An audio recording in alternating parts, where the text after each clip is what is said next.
The British Empire was the largest empire in human history. At its peak in 1921, following victory in World War I, the empire spanned 35,500,000 square kilometers, 14 million square miles, and had a population of 413 million, representing 23% of the world's population at the time. The empire was so vast that it could have covered 94% of the moon's entire surface area. So whenever you look up at the night sky and see half of the moon facing you, it serves as a reminder that the British Empire was once nearly twice that size. It was an empire on which the sun never set, because somewhere within its territory, the sun was always shining, but of course, at some point it had to set. The last British colony in Africa gained independence in 1980, and the major city of Hong Kong, which had been a British colony since 1898, was returned to China in 1997. This symbolically marked the end of the empire. What if this empire were suddenly re-established today? What would it look like? First of all, Queen Elizabeth II is currently the Queen of 16 different countries. At one time, she was also the Queen of 17 additional countries. Altogether, if the British territories were reunited today, they would encompass 60 for different countries. Queen Elizabeth II has been the monarch of more than half of these countries during her lifetime. The empire would be 146 times larger than the present-day United Kingdom and would have 40 times its population. It would control a quarter of the Earth's land area, with a massive population of 2.63 billion people. This would mean that around 37% of the world's population would be citizens of the empire, a much larger percentage compared to 1921, with all this land and population. The empire's GDP would reach $13.078 trillion, making it the second largest economy in the world, far behind the United States.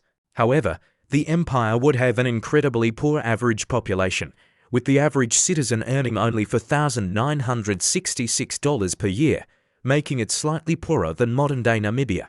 To compensate for this, the empire would have the largest army in the world, consisting of 4,917,000 active duty soldiers. The empire's military budget would be enormous. At $268.175 billion, it would be the second largest in the world, though still less than half of the US military budget. Overall, the British Empire would likely be the second most powerful country in the world after the United States. How would it compare to the other empires discussed in the series? The British Empire would have a larger population than both the Roman Empire and the Mongol Empire. However, it would have a smaller economy and a poorer population than both. And the Mongol army would be significantly larger. The largest city in the empire would be Karachi in Pakistan. And aside from Lagos in Nigeria, all of the top 5 largest cities would be located on the Indian subcontinent. In fact, 9 of the top 10 largest cities would be in Asia or Africa. The only exception would be London, which would be the 7th largest city. Despite this, London would likely remain the capital of the empire due to its historical significance, even though only 5% of the population would speak it as a native language. English would have to be the official language of the empire. However, 17% of the population would understand it as a second language, as English is already used as an official language in 49 of the 64 countries that would make up the empire. Hindi would be the most widely spoken language, used by 20% of the population. Bengali and Urdu would also be among the major languages. The empire would be incredibly diverse in terms of ethnicity and religion.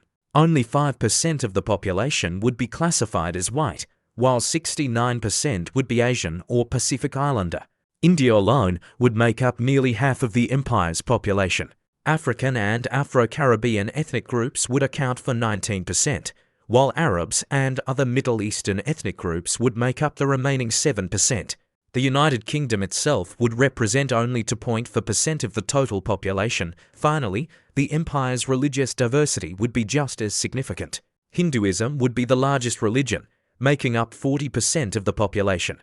Islam would account for 33%, divided into 32% Sunni and 1% Shia. Christianity would make up 19%, consisting of 12.6% Protestant, 6% Catholic, and 0.4% Orthodox.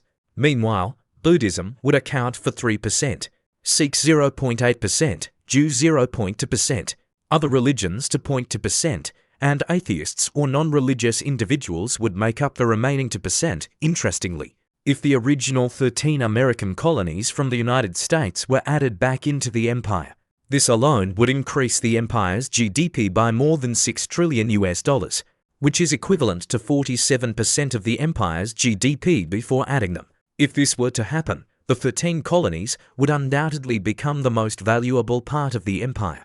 The only question is, would the United States allow it?